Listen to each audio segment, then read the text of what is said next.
G20 సదస్సు పేరుతో కోట్లాది రూపాయలు దోచుకునేందుకు పాలకవర్గం చూస్తోందని మండిపడ్డారు జనసేన కార్పొరేటర్ మూర్తి యాదవ్. ఒక్కో శ్మశాన వాటికల అభివృద్ధి కోసం ₹1,90,00,000 ఆమోదించారని, అయితే వార్డుల్లో మౌలిక సదుపాయాల కల్పన కోసం ₹1 కూడా కేటాయించలేదన్నారు. భూములు కొట్టేసేందుకే జీవీఎంసీ కౌన్సిల్ తీర్మానం చేస్తుందన్నారు.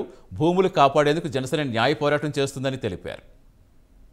వందల సంఖ్యలో పెండింగ్ ఉన్నాయని చెప్పి పదే పదే పార్టీలకు అతీతంగా వార్డు కార్పొరేటర్లు అందరూ కూడా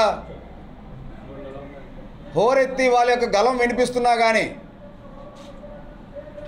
మొన్న జరిగినటువంటి 7వ తారీఖున జరిగినటువంటి జీవీఎంసీ కౌన్సిల్ సమావేశం ఏదైతే ఉందో,